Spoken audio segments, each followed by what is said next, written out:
乌克兰和俄罗斯正在互相指责对方要对核电站发起攻击，这是要变天的节奏吗？据法新社报道，7月5日，乌克兰总统泽连斯基在当地时间4日的时候，向马克龙法国总统警告说，俄罗斯正在有计划对其控制的贾波罗热核电站进行危险挑衅，并称已在附近安置类似爆炸装置。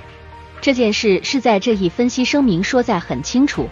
他还声称，他在同意与国际原子能机构一起对这个局势进行控制。而据央视新闻的消息称呢，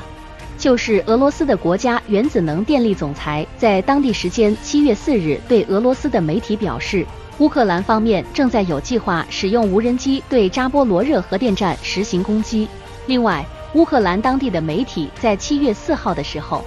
也声称乌克兰国家核能公司发布当天凌晨21加波罗热的核电站外部输电线发生断裂断电，经抢修后恢复。扎波罗热核电站那长期以来都是俄乌双方冲突对抗的一个焦点，未来这里是否成为引爆俄乌冲突